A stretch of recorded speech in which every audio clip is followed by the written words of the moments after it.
बिस्मिल्लाहिर्रहमानिर्रहीम। रेडियो पाकिस्तान बहावलपुर के स्टूडियोज़ में आज एक ख़ुसूसी पॉडकास्ट के साथ मैं हूं आपके साथ इमरान जावेद, और हमारे साथ एक ऐसे नौजवान मौजूद हैं यकीनन जिनसे हमने तो बहुत इस्तिफ़ादा किया और यकीनन जो हमारे देखने और सुनने वाले हैं वो भी करेंगे, क्योंकि हर घर की कहानी है और ज़रूरत भी है और जिससे हम भाग नहीं सकते। हमारे साथ मौजूद हैं डॉक्टर सैयद साद गर्देज़ी। आप असिस्टेंट प्रोफेसर हैं पैथोलॉजी डिपार्टमेंट कायद आज़म मेडिकल कॉलेज बहावलपुर में, और जो आपकी स्पेशलिटी है जिसमें आपने एफसीपीएस भी किया और जो फ्यूचरिस्टिक आपके मज़ाहिर हैं उसमें आप इसको मैनेज करेंगे, वो है हिस्टोपैथोलॉजी यानी बायोप्सीज। जब हम ये नाम नया नहीं है आपके लिए, यकीनन जब हम बायोप्सीज करते हैं तो हमें ये पता लगता है कि बीमारी को कैसे से हमने डायग्नोज करना है और क्या ट्रीटमेंट चलनी है। तो डॉक्टर साहब, रेडियो पाकिस्तान भावलपुर के पॉडकास्ट स्टूडियो में आपको खुशामदीद सर, कहते थैंक हैं। You very much sir, thank you तो वेरी ये मच। नई चीज़ है, तो ये सबसे पहले तो हम हमेशा हर मेहमान से पूछते हैं कि कैसा लग रहा है। सर, बड़ा अच्छा एनवायरनमेंट है, बड़ा अच्छा लगा and it's very up to the mark. हर चीज़ ज़बरदस्त है, the environment, the people and everything. तो डॉक्टर साहब में बड़ी कमाल की शख्सियत हैं, बड़े मुरंजान मुरन शख्सियत के मालिक हैं, लिटरेचर से भी ताल्लुक़ है, बड़े कैंडिड इनकी फीलिंग्स हैं और ज़ाहिर है सन ऑफ द सॉइल भी हैं। और सन ऑफ द सॉइल होने के ये फ़ायदे होते हैं कि बंदा अपने इलाके के लिए, अपने लोगों के लिए बहुत कार खैर के काम भी करता है, मोहब्बत के काम भी करता है। ऑब्वियसली जो इनकी जिम्मेदारियाँ हैं उसको तो ये निभा ही रहे हैं, लेकिन साथ साथ जो लोगों की मोहब्बत है और लोगों के दुआएं हैं वो भी समेट रहे हैं। डॉक्टर साहब, यकीनन मैं आपको बता दूं यहाँ पे कि जो गर्देजी लैब के नाम से भी एक चेन है भावलपुर में, उसको भी डॉक्टर साहब खुद भी और इनके वालिद मोहतरम भी उसको मैनेज करते हैं। तो ऑब्वियसली बिजनेस तो है ही है, लेकिन जो कार खैर का जज्बा है वो बहुत नुमाया हमें नजर आता है। डॉक्टर साहब, सबसे पहले तो ये बताएं आप हमें कि ये जो पैथोलॉजी है और इसमें आपका जो डिपार्टमेंट है हिस्टोपैथोलॉजी यानी बायोप्सीज, ये बीमारियों की तशखीस में कितनी मुआविन साबित होती है? सर, जो हिस्टोपैथोलॉजी है ना, हिस्टोपैथोलॉजी वो एस्पेक्ट है बीमारी का, या जब भी कोई भी ऑपरेशन किसी भी कैंसर या नॉन कैंसर चीज़ के लिए होती है, बेशक वो एक पित्ता निकाला जाए या वो ब्रेस्ट से गिल्टी निकाली जाए या दिमाग का ऑपरेशन करके उसमें से कहा जाए कि ये रसौली थी वो निकली जाए, उसका टेस्ट किया जाता है और उस टेस्ट के ज़रिए पता लगता है कि ये इधर ये कैंसर था या नहीं था।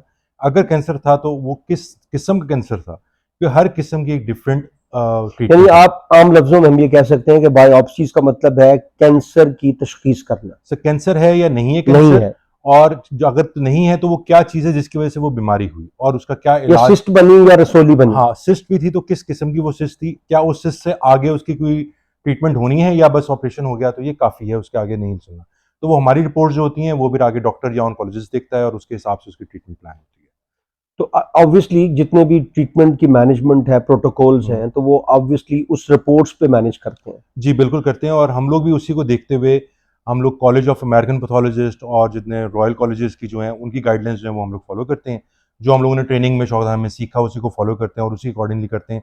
तो वर्ल्ड वाइड उन्हीं पैरामीटर्स को देखा जाता है, उन्हीं के अकॉर्डिंगली हम रिपोर्टिंग करते हैं और उसको आगे लेके जाते ये जो बायोप्सीज के रिजल्ट्स होते हैं, हैं। ये बड़े मसाइल रहे हैं हमारे यहाँ हम्म, कि ये अमूमन रिपोर्ट्स गलत भी हो जाती हैं, या कुछ बड़े नाम्स हैं लैब्स के लोग प्रीफर करते हैं और हम्म, जो लोकल लैब्स होती हैं उनको अवॉइड करने की कोशिश करते हैं। तो हम्म, जो करंट सिनेरियो है वो क्या है, और इवन लोग सरकारी जो फैसिलिटीज हैं, अस्पताल हैं, जैसे हम्म। हमारे यहाँ बीवीएच है, कायद आज़म मेडिकल कॉलेज है, तो इनको प्रीफर करते हैं नहीं करते, क्या इन पूरी हमें हिस्ट्री बताएं। सर, टाइम के साथ साथ चेंजेस आ रही हैं और ये चेंजेस बड़ी पॉजिटिव हैं सारे एस्पेक्ट को लेकर। With the passage of time, with increasing awareness in everything, लोगों में ये रुझान भी पैदा हो गया कि उनको पता है अच्छा और बुरा क्या है। जी। और जितने भी लैब्स जो चला रहे हैं, बेशक वो प्राइवेटली ओन्ड हों या पब्लिकली ओन्ड हों, उनको पता है कि हम लोगों ने स्टैंडर्ड्स अपने ऊपर करने हैं। तो जब भी नया टेस्ट कोई किया जाता है या कोई टेस्ट किया जाता है, उसको अकॉर्डिंगली स्टैंडर्ड्स के हिसाब से किया जाता है और उन स्टैंडर्ड्स को देखिए। अब अगर हम बायोप्सीज की सिर्फ बात करें, अब जैसे मैंने बताया कि हम लोग कॉलेज ऑफ अमेरिकन पैथोलॉजिस्ट और रॉयल कॉलेज को फॉलो करते हैं, तो ये वो सेम सिनेरियो है जो कि आखान भी फॉलो कर रहा है, जो शौकत खान भी करता है और चुगताई भी करता है। और हम लोग भी उसी पैनल को फॉलो करते हैं क्योंकि हमारी ट्रेनिंग वो है, हमारी रिपोर्टिंग पैरामीटर्स वो हैं। तो रिपोर्ट को फॉर्मेट में आप देखेंगे तो हमारी रिपोर्ट में और बाकी जगहों की रिपोर्ट में फ़र्क नहीं होगा। बेशक वो मेरी अपनी लैब से आई हुई हो रिपोर्ट या वो कायदे आज़म मेडिकल कॉलेज की रिपोर्ट हो, वो same up to the mark report होगी। बहावलपुर मेडिकल कॉलेज, जो कायद आज़म मेडिकल कॉलेज है, बहावल विक्टोरिया हॉस्पिटल है, जो आपके पास अवेलेबल गैजेटरी है हम्म। उसका स्टैंडर्ड क्या है, और जो तसल्ली बख्श इत्मीनान बख्श मामलात हैं मरीजों के लिए वो क्या है? सर देखें, अब तसल्ली बख्श और के हिसाब से अगर हम देखें तो वो अब काफ़ी एडवांस हो गई हैं चीज़ें। और अगर हम कंपेयर करें कि मार्केट में किसके पास क्या अवेलेबल है, तो वो ऑब्वियसली यहाँ पे नहीं है। लेकिन given the circumstances, given the scenario, हमारे पास बहुत अच्छा सिस्टम है हिस्टोपैथोलॉजी के हिसाब से। हमारे पास बेसिक इक्विपमेंट सारी है ऑलमोस्ट, और वो भी सारी ऑटोमेटेड है, जी। जो कि सरकारी सेटअप्स में बहुत कम होती है। फिर जो हम लोगों ने काम किया, हम लोगों ने अपनी रिपोर्टिंग टाइम को बहुत कम कर दिया। हम्म। उसको जो है हम लोगों ने कोशिश किया विद इन 10 डेज़ हम रिपोर्ट कर दें, एक वक्त जिसको होता था कि आपको हफ्ते दिए जाते थे, तब तक महीनों का भी मरीज होता पता था। नहीं हाँ, क्या हालत उसकी हो जाए। बिल्कुल, बिल्कुल। अब हम लोगों ने कर दिया कि विद इन 10 डेज़ हमने रिपोर्ट आउट करना है। फिर इसके ऊपर एक और मज़ीद टेस्टिंग होती है, जिसको इम्यूनोहिस्टोकेमिस्ट्री कहते हैं। वो मज़ीद स्पेशलाइज़्ड टेस्ट होते थे। वो हम लोग ये कह सकते हैं कि पंजाब में मेरे ख़्याल में सिर्फ़ वाहिद सरकारी अस्पताल है जहाँ पे वो वाली टेस्टिंग होती थी। जी। अभी कुछ अर्सा पहले तक तो हो रही थी, अभी थोड़ा हम लोगों ने डिसकंटिन्यू जो आपके किया। चेक्स हैं, जो आप डबल चेक्स मैनेज करते हुँ। हैं, वो कैसे? सर उसमें ये होता है कि जो हिस्टो की रिपोर्ट्स हैं ना, हिस्टो की रिपोर्ट्स में जब भी कोई कैंसर दिया जाता है, तो वो 1 नहीं 2 बंदे देखते हैं। ठीक। कैंसर की रिपोर्टिंग में ज़रूरी है कि 1 नहीं 2 बेहतर होते हैं हमेशा। तो अगर मैं कैंसर, कोई मेरा केस है, इसमें कैंसर निकल रहा है, तो मैं अपनी कोलीग से जो हूँ, उनको मैं एक दफ़ा दिखाऊँगा, और उनको भी मैं दिखाऊँगा, और उनको वो भी अगर एग्री करेंगे तो हम उसको कैंसर दें। Same goes for them. अगर वो कोई रिपोर्ट निकाल रहे हैं और उनमें कैंसर है, तो वो मुझे दिखाएँगे और हम लोग एग्री करके उसका तो 2 लोगों की कंसेंसस से हम लोग उसको करते हैं, जिससे जो है बहुत सारी, अगर तो कोई पिटफॉल है जिसमें जो मैं पिक नहीं कर पाया या मेरी कोलीग पिक नहीं कर पाई, वो हम लोग कंसेंसस के साथ उसको लेके चल रहे होते हैं। हम्म। ठीक है। अब ये बताएं कि बहावलपुर में इस वक्त ये भी एक तस्वर था कि आर्सेनिक है पानी में और दीगर मसाइल भी हैं, प्लस हमारा जो लाइफस्टाइल है वो भी हमें कैंसर की तरफ लेके जा रहा है, प्लस हमारे जो आदात हैं, ख़ास तौर पे एक्सरसाइजेस ना करना, जिम्स ना जाना, या अपने चीज़ों को प्रॉपरली मैनेज ना करना, उसकी वजह से जनरली क्या असरात पड़ रहे हैं हमारी सेहत पे? सर लाइफस्टाइल चेंजेस तो हमेशा रिक्वायर्ड होती हैं। लाइफस्टाइल चेंज, जितना आपका हेल्दी लाइफस्टाइल होगा, उतना बेहतर ज़िंदगी आप गुजारते हैं। हमारे भावलपुर में ऑब्वियसली तो इतनी अपॉर्चुनिटीज़ नहीं है। मतलब यहाँ पे अगर कोई आपने बाहर निकल के कोई एक्टिविटी करनी है, तो वो सिर्फ रोटी खाना है। उसके अलावा कोई एक्टिविटी इतनी होती नहीं है। यानी आप कोई एक्टिविटी कर रही है हाँ, तो वो खाना है। वो रोटी है, मतलब आप रोटी खा लें या कहीं चले जाएँ। उसके अलावा ऐसी एक्टिविटीज़ नहीं है जहाँ जाके आप एक्चुअली अपने बच्चों के साथ, अपनी फैमिली के साथ खेल लें, बैठ जाएँ, क्वालिटी टाइम स्पेंड कर लें। तो वो तो है। प्लस अब विद द प्रेज़ेंट, मेरे ख़्याल में हर इंसान अपनी लाइफ़ में इतना मगन हो गया और इतना बिज़ी हो गया, और वो एक ऐसे सर्कल में चला गया कि वो अपने लिए टाइम विशियस निकालता भी नहीं। सर्कल समझ बिल्कुल, वो लें। टाइम निकालता भी नहीं है। हाँ, हाँ। टाइम निकालना चाहिए, हेल्दी ईटिंग, हेल्दी लिविंग, और कोई ना कोई एक्टिविटी करनी ही ज़रूरी है। बेशक वो हफ़्ते में 2 दिन करें आप, लेकिन करनी ज़रूरी है कोई ना कोई एक्टिविटी, जिससे आपका माइंड भी फ्रेश रहेगा, आपकी बॉडी भी एक रिचार्ज होगी, और फिर आप कर सकते हैं।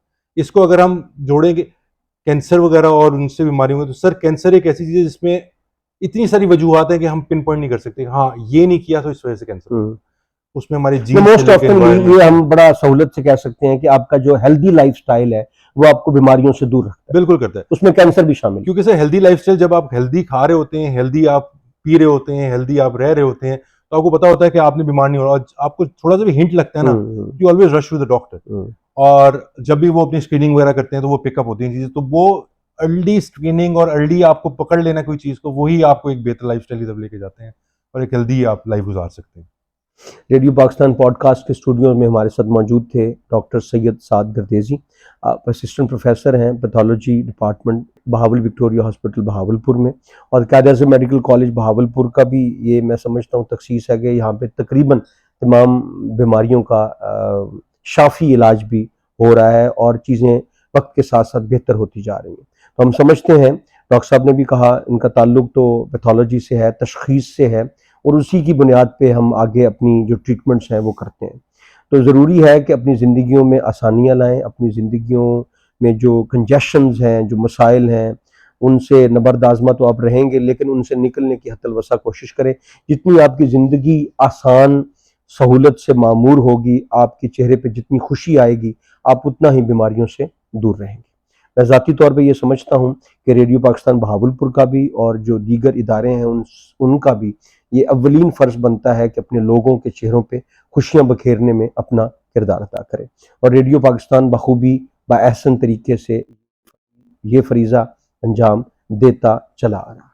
मैं बहुत ममनून हूँ आपका, मुतशक्किर हूँ कि आप तशरीफ़ लाए सर थैंक यू। और इस अहम मौज़ू पे आपने गुफ्तगू की, और हम ये ख़्वाहिश करते हैं कि आने वाले दिनों में भी आपके साथ हमारी जुड़त एक अच्छी साबित हो, ताकि बहावलपुर को डिज़ीज़ फ्री किया जा सके और बहावलपुर के लोगों के चेहरों पे जो इत्मीनान, तसल्ली और मुस्कुराहट है, वो हमारा हिस्सा सर बने। थैंक यू वेरी और मच। बिल्कुल एंड में जैसे हम कहा करते हैं कि देखो खुशियाँ ऐसे बांटो, सबका हिस्सा एक साथ।